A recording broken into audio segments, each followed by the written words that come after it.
campos de batalla de Europa fueron sembrados durante la primera mitad del siglo XX de cadáveres de jóvenes, soldados, de un bando y del otro. Y todos seguramente manifestaban un celo y un ardor similar a la hora de enfrentarse al enemigo. Y si hubiéramos preguntado a todos y cada uno de ellos por qué estaban allí, muchos te habrían dado sus razones. Unos te habrían defendido una ideología, otros te habrían defendido otra, otros a un líder. Unos podrían defender a Churchill, otros podrían defender a Roosevelt, otros a Stalin y otros a Adolf Hitler. Y sus diferentes ideologías y banderas. Pero la cuestión es que muchas veces, y esto sigue sucediendo todavía, y a lo largo de la historia de la humanidad ha ido sucediendo, la mayoría de las veces los soldados no han sabido realmente las verdaderas implicaciones de lo que estaban defendiendo. La realidad de lo que estaban defendiendo. Y es muy triste, porque muchos dejaron su vida por algo que realmente no conocían ni entendían. Esta es una lección para nosotros como cristianos, pues estamos en una batalla espiritual. Hasta el momento, en estos sermones acerca de las fuerzas del mal, acerca de Efesios 6, o como se le llama en teología, estamos hablando de demonología. Es una palabra feísima, pero que habla del estudio de los demonios. Y esto se estudia en los seminarios, no os asustéis. Lo que hemos visto es cómo operan las fuerzas del mal en un sentido global, a escala universal, a escala planetaria, en las naciones, en los países. Luego hemos visto la semana pasada en un sentido más reducido, más personal, el poder de Satanás y sus esbirros con las artes que ellos emplean, diferentes técnicas que tienen para entrampar a la gente y someterla, como la adivinación, el espiritismo, etc. Y bueno, antes que nada, dejar claro que toda esta actividad, como ya hemos repetido, está limitada. Está limitada por el control soberano de Dios sobre todas las cosas. Estas potestades, estos principados espirituales, podemos decir que están desatados en el sentido de que van como locos queriendo hacer daño, pero no están desatados realmente. Están controlados por el poder soberano de Dios. Bien. Y también lo que vimos la semana pasada es que la verdadera solución a la inquietud del hombre y a las necesidades del hombre no está en el espiritismo, ni en el ocultismo, ni en la magia. Está en el Evangelio de nuestro Señor Jesucristo. Pero hoy lo que me gustaría es que como soldados tuviéramos claros cuáles son los motivos y la idea que hay detrás, cuáles son nuestras razones a la hora de argumentar a los demás por qué rechazamos el espiritismo, por qué defendemos la verdad de la Biblia acerca del espiritismo. ¿Cómo combato a los que les defienden? A los que lo ven incluso como algo bueno, algo inofensivo, como algo más que se nos ha dado de parte de Dios para conocer, para ir más allá. Porque tiene que ser malo necesariamente. Es más, sorprendentemente hay muchos cristianos enredados en estas prácticas. Así que, hermanos, está bien saber que tenemos que luchar. Tenemos que luchar. Está bien saber cómo tenemos que luchar. Tenemos que saber cómo luchar. Pero también tenemos que saber por qué luchar. ¿Cuáles son los motivos que nos llevan a esa lucha? Es decir, ¿cuál es la respuesta de la Biblia y del Evangelio cristiano a los que afirman que el espiritismo es algo bueno? A los que lo defienden, a los que lo practican, aun siendo cristianos.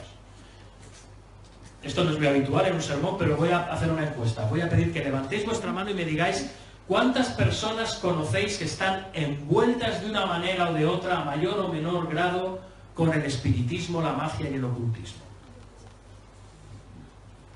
En vuestros trabajos, en vuestros vecindarios, en el colegio, en las universidades, si no ahora, en algún momento. Bueno, veo que somos unos cuantos, ¿no? Lo hemos hecho con timidez. Quizá algunos de nosotros hemos tenido experiencias de este tipo en el pasado. Quizás el Señor nos haya librado de un estilo de vida centrado en el espiritismo. La pregunta es ahora, ¿por qué yo debo defender que el espiritismo es malo, es nocivo?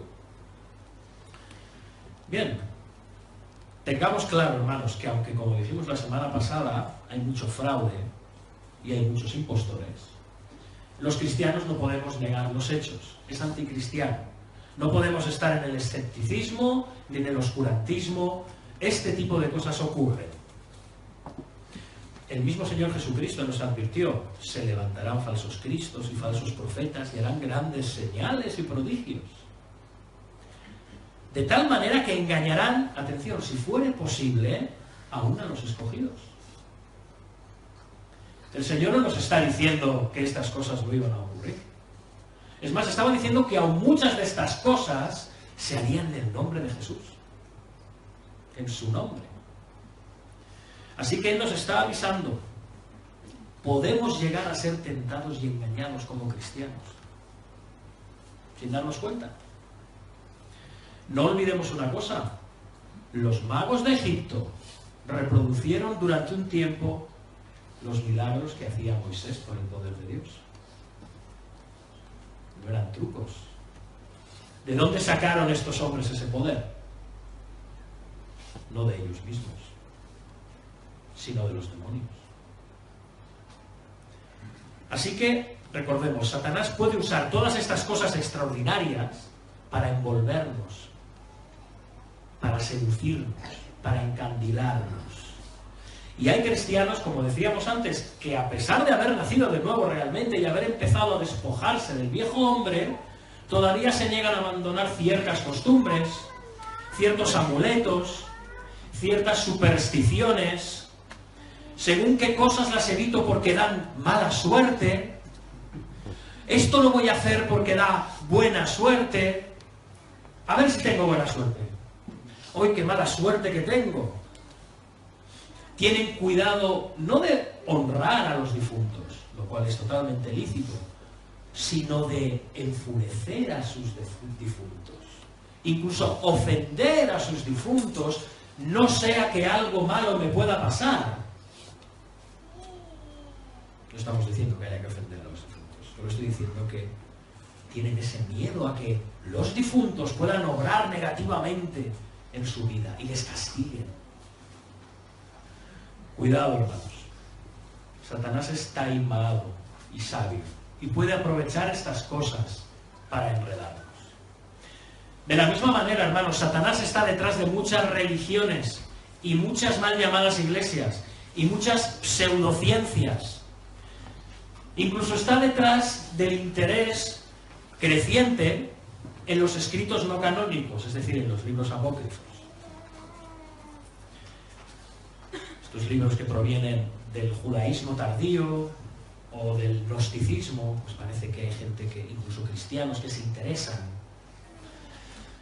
Satanás ha hecho muchísimo daño utilizando la falsa religión. Siempre ha querido atacar con ella a la Iglesia. No solo extraviar al mundo, sino atacar a la Iglesia. Siempre ha querido atacar a los verdaderos adoradores de Dios con la falsa adoración a Dios. Y es verdad, hablando de los libros apócrifos, vuelvo a ello, hay gente que tiene un interés inusitado en ellos, porque, curiosamente, en estos libros se habla mucho de los ángeles y de los demonios. Dice, bueno, es que ahí hay cosas que la Biblia no dice, y a mí me interesa conocerlas. Esto va a complementar mi entendimiento de la angeliología, el estudio de los ángeles, o del estudio de los demonios. Es bueno, porque la Biblia no lo dice. Tiene mucha gracia, porque estas personas quieren saber más. Quieren saber más de los demonios y de los ángeles de lo que está diciendo la Biblia. Quieren ir más allá de lo que está diciendo la Biblia. Como mínimo es una actitud preocupante el querer ir más allá en este sentido de lo que está diciendo la Biblia. Cuidado, cuidado. Alguien podrá decir, bueno, has hablado de otras religiones, pero yo soy cristiano. Esto no... ¿Qué problema tengo yo con otras religiones? Yo soy cristiano y no es un problema para mí. Pero sí que lo pueden ser de formas muy sutiles, hermanos. Está el ecumenismo, la unión de fes. Vamos a orar todos juntos, budistas, judíos, católicos, protestantes, etcétera, musulmanes, por un fin común, por un bien común. También hay un ecumenismo evangélico peligroso, hermanos. También lo hay. Porque al final, cuando te juntas con otras religiones, estás participando de su espíritu y de sus prácticas. Luego están las religiones contemplativas o meditativas. ¿Sí? Nos ponemos en plan zen, decimos om y entramos en trance y meditamos y respiramos profundamente. Y aquí podemos incluir el hinduismo, el budismo, el confucianismo. Aquí podemos incluir prácticas como la meditación trascendental, como la práctica del Feng Shui en casa, o el yoga. Luego están las las prácticas medicinales alternativas. Cuidado, no voy a lanzar una soflama contra la homeopatía, ¿de acuerdo? No tiene nada que ver la homeopatía con esto. Pero estamos hablando de esas prácticas medicinales alternativas que incluyen el uso de cristales, de brebajes, de pulseras, de campanitas, de una música, de unos olores, la quema de determinadas plantas. ¿Sí? Todo esto, hermanos, es curanderismo, disfrazado. Y algunos cristianos, tan tranquilamente e inocentemente, se ven envueltos en esto. Y si es que yo las flores de Bach no puedo pasar sin ellas.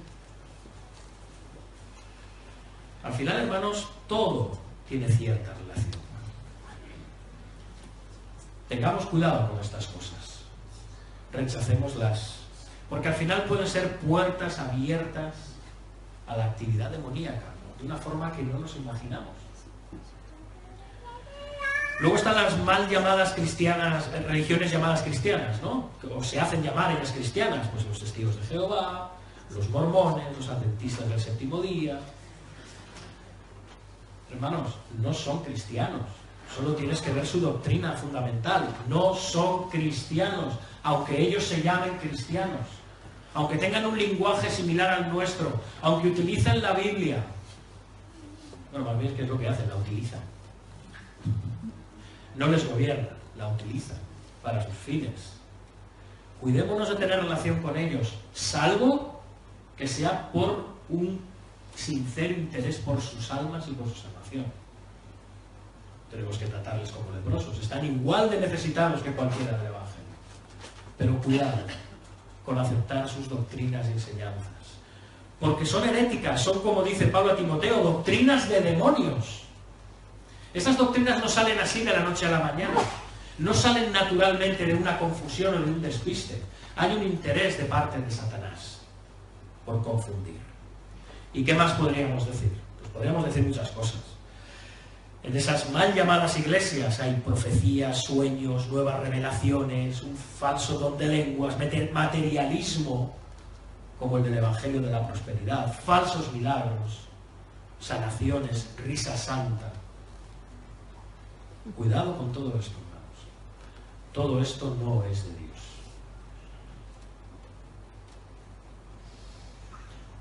Y es verdad, hay mucha farsa y hay mucha sugestión. Pero no lo olvidemos, luchamos realmente contra huestes espirituales de maldad en las regiones celestes. Y ya lo he dicho, Jesús advirtió, se levantarán falsos cristos y falsos profetas y harán grandes señales y prodigios. Los harán, los verán, los veremos, los hemos visto. O sea, el apóstol Pablo también nos enseña que Satanás mismo se transforma en ángel de luz. Satanás no llega diciendo, hola, soy Satanás, soy terrible. No va a entrar así por la puerta. No, va a entrar como un corderito, manso, amable. Dice el apóstol Juan que no creamos todo espíritu. En fin, ¿será que la Biblia no nos advierte? Nos advierte. Pero hermanos, como hemos dicho, somos heraldos del Evangelio y tenemos una responsabilidad hacia las personas. A las personas que están seducidas por toda esta actividad espiritual. Estamos llamados a poder explicar por qué rechazamos toda esta actividad. ¿Por qué es mala? Sí es mala, pero ¿por qué es mala? Porque yo como cristiano no puedo defenderla ni te recomiendo que la practiques. ¿Por qué? Bien, pues vamos a ver la respuesta del cristianismo al espiritismo. De todas formas, antes diré algo. La actividad demoníaca, el espiritismo, estas manifestaciones, muchas veces nos pueden ser útiles. Wow, lo que he dicho. Pueden sernos de utilidad. ¿Por qué? Porque toda esta actividad demoníaca al final demuestra una cosa, que hay poderes espirituales. Los hay. La Biblia sí nos lo enseña. Cuidado también. Reconocemos que hay poderes espirituales, reconocemos que pueden hacer cosas increíbles, nos habla de la realidad del mundo espiritual, pero los cristianos no necesitamos este tipo de manifestaciones para creer que existe la actividad espiritual y que hay una realidad espiritual. Lo creemos porque la Biblia nos lo dice y el Espíritu Santo da convicción en nuestros corazones de que esto es así. Aunque nunca hubiéramos visto nada, aunque no supiéramos absolutamente de nada, la realidad espiritual, que hay un Dios y que hay unos ángeles y que hay un Satanás y que hay unos demonios, la creemos porque la Biblia la enseña, ni más ni menos, así de simple. No necesitamos de esas pruebas, pero al mismo tiempo esas pruebas las podemos reconocer, las podemos señalar para aquellos que creen en ellas pero no en Dios, lo cual no deja de ser una gran incongruencia, ¿os paráis a pensar? Es absurdo. O sea, tú me estás diciendo que no crees en Dios y sin embargo estás creyendo en todo este tipo de manifestaciones espirituales. Bueno, entonces ¿qué? Esto sí, pero lo otro no. Les podemos confrontar por su incongruencia. Pero debemos de ir más allá. No basta con decir, ¿ves cómo es verdad que existen? Debemos de explicar por qué los cristianos la rechazamos. ¿Por qué? No sé, quizás todos ahora, si fuéramos preguntando uno por uno, tendríamos una idea distinta acerca de por qué la rechazamos. Bueno, primero, la primera razón. Como hemos dicho, las Escrituras condenan enérgicamente el espiritismo. Esta es la primera razón, la razón de base. Porque la Biblia lo dice. Y nosotros creemos que la Biblia es la palabra de Dios. Deuteronomio, lo leímos la semana pasada, dice: no se ha hallado en ti quien haga pasar a su hijo o hija por el fuego, ni quien practique adivinación, ni agorero, ni sortílego, ni hechicero, ni encantador, ni adivino, ni mago, ni quien consulte a los muertos, porque es abominación para Jehová cualquiera que hace estas cosas. Y se esperaba que Israel obedeciera este mandato. Después lo vemos en el reinado del rey Saúl, el primer rey de Israel.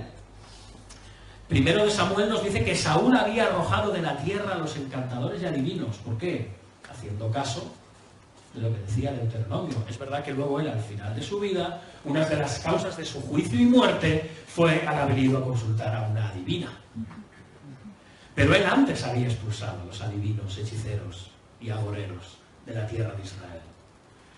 Después lo vemos en la gran reforma que efectuó el excepcional rey Josías en el reino de Judá.